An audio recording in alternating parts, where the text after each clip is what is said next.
बालमित्रांनो, सगळ्यांना मोदक आवडतात की नाही? कधी करतो रे आपण मोदक?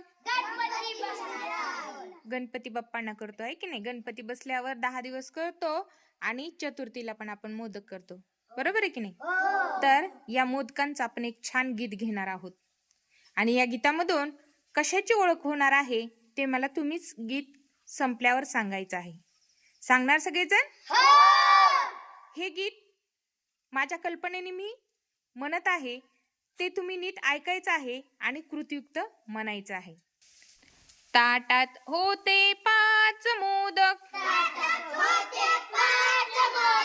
ताटात होते 5 मोदक,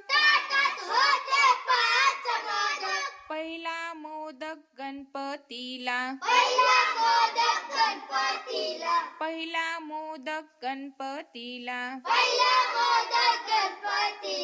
ताटात उरले 4 मोदक, ताटात उरले 4 मोदक, दुसरा मोदक आईला, दुसरा मोदक आईला,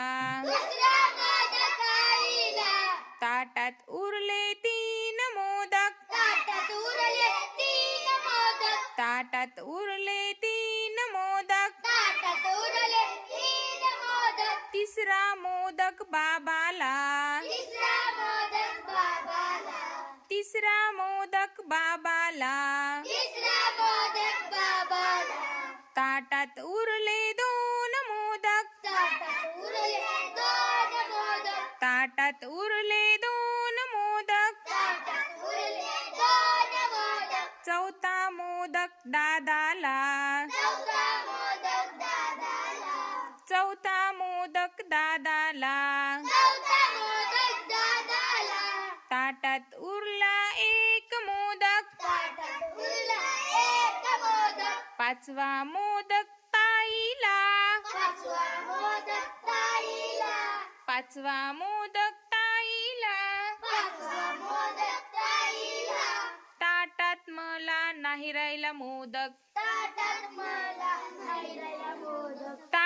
मला नाही राहिला मोदक. बालमित्रांनो, किती मोदक होते आपल्याकडं? बघा, पहिला कुणाला दिला? दुसरा आईला, तिसरा चौथा पाचवा आणि मला शिल्लक राहिला का काही मोदक? काहीच नाही. म्हणजे काय बालमित्रांनो?